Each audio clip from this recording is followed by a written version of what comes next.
We've heard about passion, and that's right, we've heard about heart, but I've got to tell you guys, I'm feeling extremely depressed. We're sitting here in this extraordinary place in Ajmal. This is an incredible house, and we're all having a ball. We've got David running around feeding my table with a little bit of special wine over there, which I'm not meant to tell you about, but there we go. Bob looked me up and down today. I was wearing my swimming trunks, and I was standing on a catamaran just off the south coast. And he looked at me and he said, "Russell, do you know, we're going to be doing this for you next year." And I said, "Bob, I've still got 10 years to go." So, Bob, I love you, but the wrinkles are there, but I'm a little bit upset that you thought I'd... No, I'm kidding. Bob, there are 2 words that define you, as far as I'm concerned.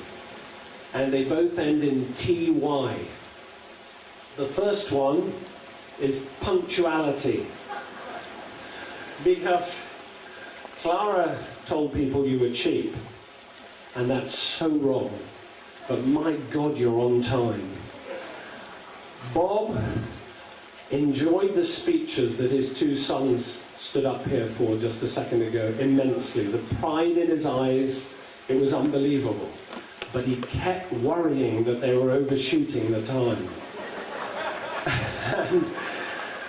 and I've got to tell you, there is nobody who cares more about the clock ticking than Big Bob. But the second word is loyalty. And that goes to the heart of why we're all here. Because my entire career, which has been reinvented in London, is based on Bob Lesson's network. And the loyalty to which he shows to people that have been with him and that he can trust, and the trust that other people place in him is quite extraordinary. And you have an enormous number of friends, many of which are here tonight around us, but you have an extraordinary group of friends way beyond this. And I have to tell you, Bob, the reason I'm here is you've shown me a different way to behave during an extraordinarily interesting period with dot-com boom and technology, this and that. And you've stuck with it. You've stuck with me and a whole bunch of other people. I appreciate that. And I have to tell you, you are a unique individual. I'm sure you'll hear a lot about this tonight. But I appreciate it, and I just wanted to say a special thank you from me, and a very happy birthday.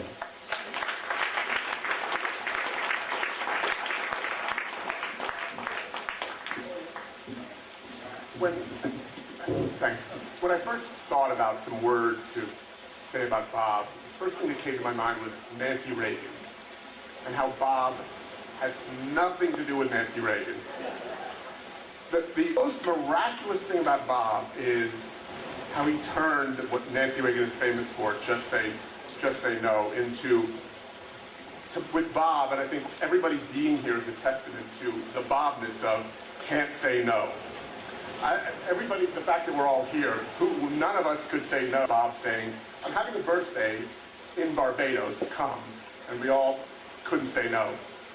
I mean, Bob, I don't know how many times you sort of approached me with something, join me in this venture, join me in that venture, and often my initial reaction was no, but somehow a couple days later it became a yes.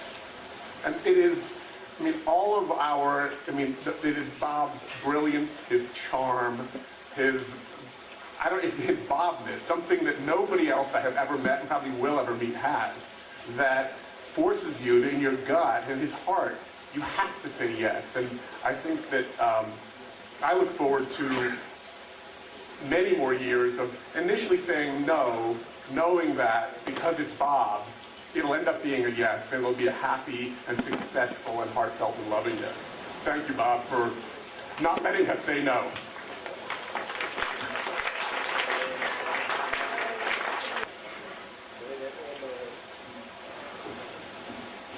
Bob, I wanted to wish you a happy birthday. I am still amazed that we're all here and JetBlue doesn't fly to Barbados.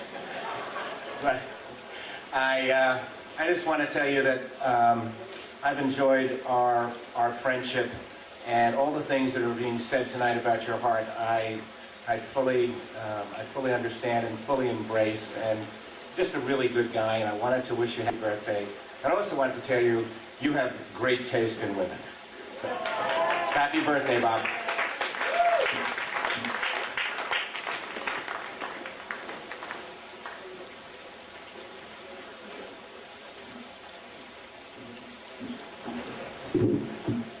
Well, I didn't expect to be following a comment on great taste in women, but I have to agree. I'm Maida, and you met Bob's and my sons a few minutes ago. This is our daughter, Cara.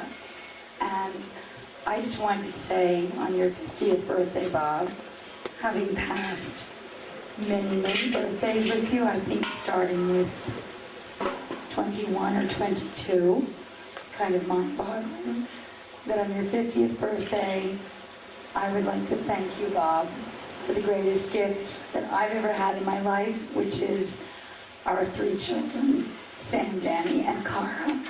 So happy birthday, and thank you for everything that I've received from you and that our children have. And thank you, Clara, for hostessing this.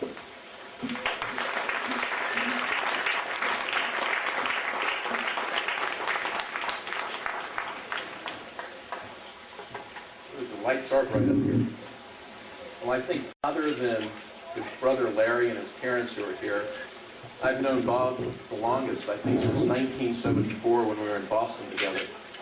And unlike a lot of you, I've never done a business deal with him, never gotten business advice from him, but he's just been a great and wonderful friend.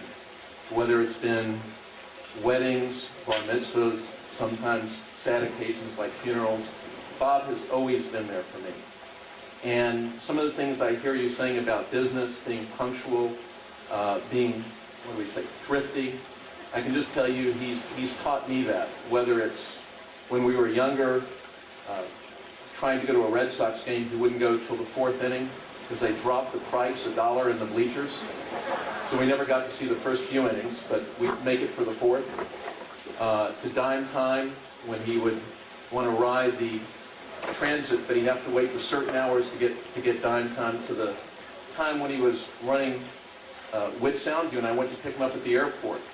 And I'm figuring he's going to be off the plane, we're going to go to dinner, and everyone gets off the plane, and he's the last one flying coach. And he goes, I want to set an example to the people who work in my company. Even though he was sitting back crammed all the way from New York to California. Throughout all the time I've known him, he's been a wonderful friend. And we don't get to spend a lot of time together. A 5:30 breakfast, or 6:30. He always has 2 or 3 breakfast meetings a morning. Or a dinner in San Francisco or a lunch in New York at some point. I've cherished those moments because it's always just wonderful to be with him. And when he said, will you come to Barbados, I said, absolutely, we'll be there. So thank you, Bob, for just wonderful friendship, and I'm looking forward to many more years spending time with you.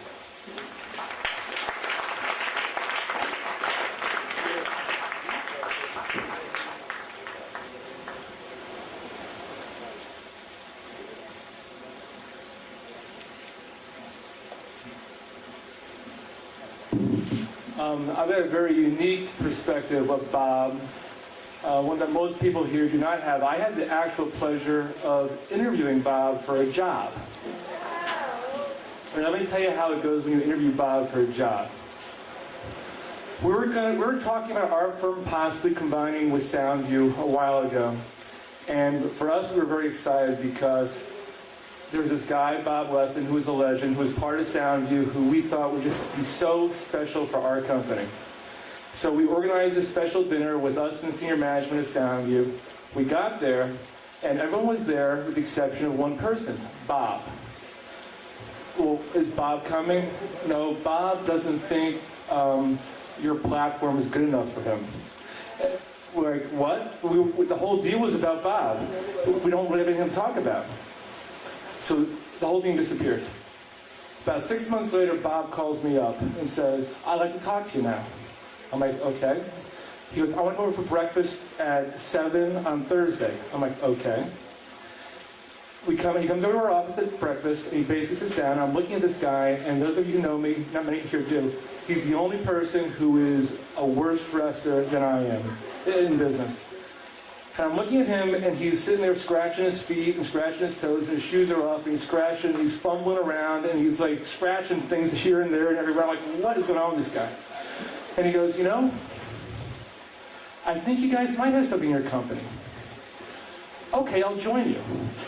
I'm like, well, that's the interview? I'm like, he goes, and I'll join you, but here are the terms, and you can decide right now.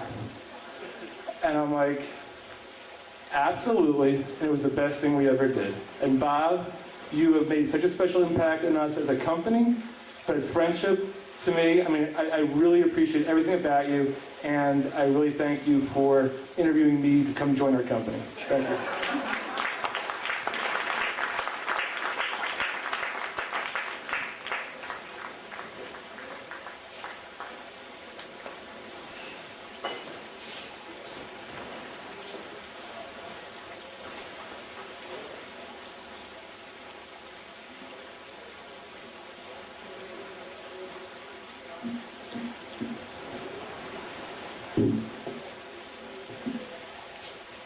Yes, it is bright. I've known Bob for over 20 years, and unlike most of the people here, I also haven't done business deals with Bob. And I was trying to figure out how many baseball games he had to go to late to save up for that tennis court. And I don't think there have been enough games yet, Bob, but we've gone through a lot of very good and very, very tough times. I know that my wife has a special thanks to you for having talked me out of a divorce about 17 years ago, in fact, because it ultimately led to my wonderful wife now. So she has a special thanks for you, and so do I for that. But Bob's been a wonderful friend. He's been a very dear friend. And I also want to thank him for confirming that I wasn't the craziest human being in the world in terms of my work schedule, that there was someone else who was even more insane. So that was gratifying. But Bob to me really typifies someone with a remarkable spirit. And this is something that people haven't mentioned. But Bob, we all know is a visionary and has remarkable skills. But Bob also has the ability to dig down very, very deep during tough times. And he's proved us in many, many ways over and over that he's a winner. He's a winner in life. He's a winner. It's a testament to him, of all the people who have come here. Just to thank him for being a friend, for being who he is. And I'm in that category. So thank you, Bob.